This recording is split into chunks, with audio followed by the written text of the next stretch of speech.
राम राम दोस्तों, मैं अरुण कुमार डायरेक्ट वैदिक रेमेडी चैनल में एक बार फिर से आपका स्वागत करता हूं।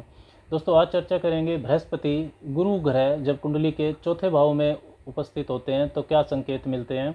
Understanding of Jupiter in the fourth house of your horoscope. Brihaspati को अगर हम समझें तो बृहस्पति सभी ग्रहों में सबसे शुभ ग्रह माने जाते हैं, मोस्ट बेनिफिक प्लेनेट। बृहस्पति दूसरे, पाँचवें, नौवें, 10वें, 11वें और 12वें भावों के कारक माने जाते हैं। तो बृहस्पति आपकी धन संपदा के, सुख के, समृद्धि के, प्रोस्पेरिटी के कारक हैं। संतान के मामलों के, संतान प्राप्ति, संतान से सुख के भी कारक हैं। शिक्षा, उच्च शिक्षा, धर्म, ज्ञान, धार्मिकता, आपका जो बिलीफ सिस्टम है उसके बृहस्पति कारक हैं। आपके भाग्य के कारक हैं, लक फैक्टर के। और बृहस्पति आय के स्रोतों को भी कारक माने जाते हैं, अध्यात्म के, स्पिरिचुअलिटी के भी कारक हैं। आपके जीवन में मिलने वाले मार्गदर्शन को बृहस्पति नियंत्रित करते हैं। परोपकारिता, दया भावना, दानशीलता, चैरिटी, इन सब का भी कारकता वो बृहस्पति के पास होता है। गृहस्थ जीवन के भी कारक हैं। स्त्रियों के लिए पति कारक भी बृहस्पति माने जाते हैं। और क्योंकि बृहस्पति आकाश तत्व के नियंत्रक है तो इनका प्रभाव बड़ा व्यापक होता है। और बृहस्पति का सबसे बड़ा गुण है विस्तार करने का, विकास करने का, एक्सपेंशन ऑफ थिंग्स का। क्योंकि बृहस्पति भाग्य के कारक हैं और भाग्य से ही जीवन में अच्छे अवसर, गुड अपॉर्चुनिटीज़ मिलती हैं। चौथे भाव को अगर हम समझें तो चौथा भाव होता है आपकी माता का, आपकी माता की शिक्षा, माता का पोषण। माता आपकी सबसे पहली शिक्षक भी होती है।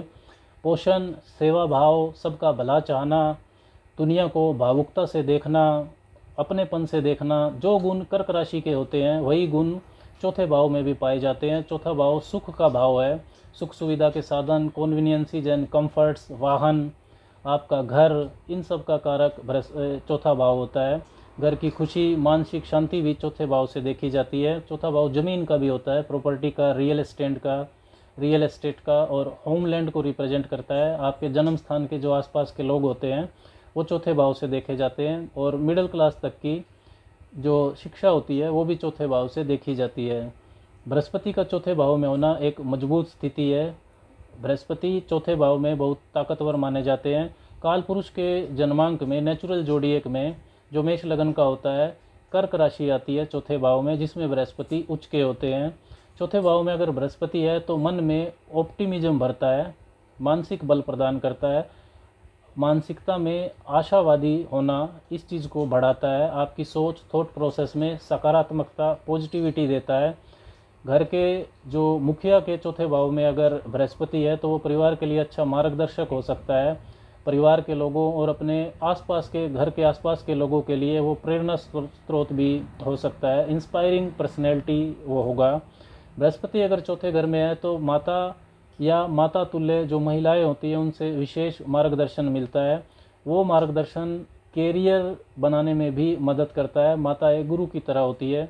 बृहस्पति अगर मजबूत स्थिति में है तो मतलब वो कुंडली के शुभ भावों का स्वामी भी है।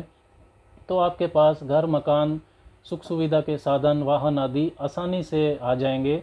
घर आपका बहुत बड़ा भी हो सकता है। चौथा भाव क्योंकि हृदय का भी होता है तो बृहस्पति आदमी को साफ दिल वाला बनाता है, जीवन में स्पष्टता को पसंद करने वाला, बिना छल कपट के, ऐसा बृहस्पति आपके व्यक्तित्व में ये गुण आपको देगा। दोस्तों, यदि हम विभिन्न लग्नों के लिए अगर समझें कि बृहस्पति किस राशि में चौथे भाव में बैठे हैं और किन भावों के स्वामी होकर बैठे हैं, तो बृहस्पति की दशा अंतर्दशा के मिलने वाले फल को हम ज़्यादा अच्छे से समझ सकते हैं। अगर आपका लगन मेष है तो उच्च के बृहस्पति कर्क राशि के बृहस्पति होंगे चौथे भाव में। यदि आपका लगन मिथुन है तो कन्या राशि के बृहस्पति होंगे। कर्क लगन है तो तुला राशि के बृहस्पति होंगे। सिंह लगन है तो वृश्चिक राशि के, और कन्या लगन है तो सब राशि यानी धनु राशि के बृहस्पति होंगे। वृश्चिक लगन में भी कुंभ राशि के बृहस्पति होंगे। धनु लगन में मीन राशि के और कुंभ लगन में वृष राशि के बृहस्पति होंगे। कुंभ लगन में दूसरे और 11वें भावों के स्वामी होकर बृहस्पति बहुत वैल्यूएबल बन जाते हैं धन के मामलों के लिए। तो ऐसा बृहस्पति अपनी दशा अंतर्दशा में इन राशियों में अपनी शुभ परिणाम देगा। ऐसी दशा में जो माता से सुख है, सुख से योग है, वो अच्छा रहेगा। मकान और ज़मीन के मामलों के लिए और वाहन प्राप्ति, कॉन्वीनियंसीज की प्राप्ति के लिए आपको बहुत ज़्यादा संघर्ष नहीं करना पड़ेगा, वो आसानी से मिल जाएंगे। माता के स्वास्थ्य के लिए भी ये समय अच्छा रहेगा। बृहस्पति की जो 5वीं दृष्टि है वो आपके अष्टम भाव पर जाएगी। अष्टम भाव होता है आपकी पैतृक संपत्ति का, इनहेरिटेंस का। जो धन आपने कमाया नहीं है उसका होता है, जीवन साथी के धन यानी कि जॉइंट एसेट का भी होता है, इनलाज का भी और गुप्त विद्याओं का भी होता है।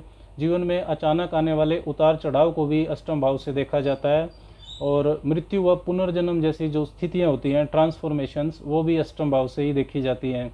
तो जीवन साथी के धन यानी कि जॉइंट एसेट के मामलों में शुभता मिलेगी, उसमें वृद्धि होगी ऐसे बृहस्पति की दशा में।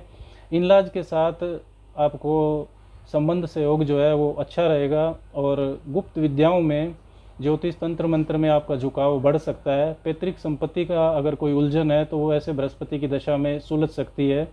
पैतृक संपत्ति के लिए प्रभाव शुभ रहेगा। जीवन में जो अचानक आने वाले उतार चढ़ाव हैं या धन के मामलों के उतार चढ़ाव हैं, विशेषकर उन मामलों में आप आशावादी रहेंगे, ऑप्टिमिस्टिक रहेंगे। बृहस्पति की 7वीं दृष्टि 10वें भाव पर जाएगी, जो होता है आपके कैरियर का, आपके कर्मों का, व्यवसाय, नौकरी जो भी आप कर रहे हैं, पद प्रतिष्ठा, वर्चस्व, अथॉरिटी का होता है। तो शिक्षा, ज्ञान और अध्यात्म के क्षेत्रों में आपको बृहस्पति सफलता दिला सकता है। जो होम बेस बिजनेस रहते हैं, घर से किए जाने वाले व्यापार, इनमें आपको सफलता मिल सकती है, और फाइनेंस के मामलों में आपको ये सफलता दे सकता है। आर्थिक मामलों का सलाहकार, इस तरीके के जो एडवाइज़र्स हैं, ये एडवाइजरी के जो काम हैं वो आप कर सकते हैं। रियल एस्टेट के काम में भी बृहस्पति शुभता प्रदान करेगा, परंतु आप ईमानदारी और लाइफ एथिक्स के साथ काम करेंगे। बृहस्पति की जो 9वीं दृष्टि है वो 12वें भाव पर जाएगी, तो विदेश सेटलमेंट का होता है 12वां भाव, आपके दानशीलता का होता है, चैरिटीज़ का, मेडिटेशन, ध्यान लगाना, स्पिरिचुअलिटी, आइसोलेशन भी ये 12वें भाव से देखा जाता है। 12वां भाव आपके खर्चों का भी होता है, एक्सपेंसेस का भी। तो बृहस्पति का ये प्रभाव आपको लंबी दूरी की यात्रा करवा सकता है अपनी दशा अंतरदशा में। आध्यात्मिक ज्ञान, ध्यान, मेडिटेशन, इनमें रुचि आपकी बढ़ेगी। इनको प्राप्त करने के लिए भी आप लंबी दूरी की यात्रा कर सकते हैं। बुद्धिमानी से आप धन खर्च करेंगे, और बृहस्पति का ये प्रभाव धन खर्चों में वृद्धि को ही दर्शाएगा। इसके विपरीत यदि आपका लगन तुला है तो नीच के बृहस्पति होंगे चौथे भाव में, वृष लगन है तो सिंह राशि के बृहस्पति होंगे, और यदि आपका लगन मकर है तो मेष राशि के बृहस्पति होंगे। ऐसा बृहस्पति अपनी दशा अंतरदशा में खराब फल देता हुआ मिलता है विभिन्न कुंडलियों में। तो ऐसे बृहस्पति की दशा में मकान, जमीन, वाहन के मामलों में आपको संघर्ष करना पड़ सकता है। किसी भूमि विवाद में भी आप पड़ सकते हैं। माता का स्वास्थ्य भी खराब हो सकता है, माता से वैचारिक मतभेद भी ये बृहस्पति दे सकता है। आपकी सोच में नकारात्मकता को बढ़ा सकता है, मानसिक शांति बनाने में आपको परेशानी होगी, पारिवारिक माहौल को भी खराब कर सकता है। जो जॉइंट एसेट है, जीवन साथी का जो धन है, उसमें वृद्धि होने में भी परेशानी आएगी। इनलाज की जो दखलंदाजी होगी वो आपको परेशानी लगेगी। व्यावसायिक उलझनें भी आपकी बढ़ सकती हैं। अगर ऐसे बृहस्पति की दशा में आप कोई नया काम शुरू करना चाहते हैं तो उसमें भी असफलता ही मिलती है।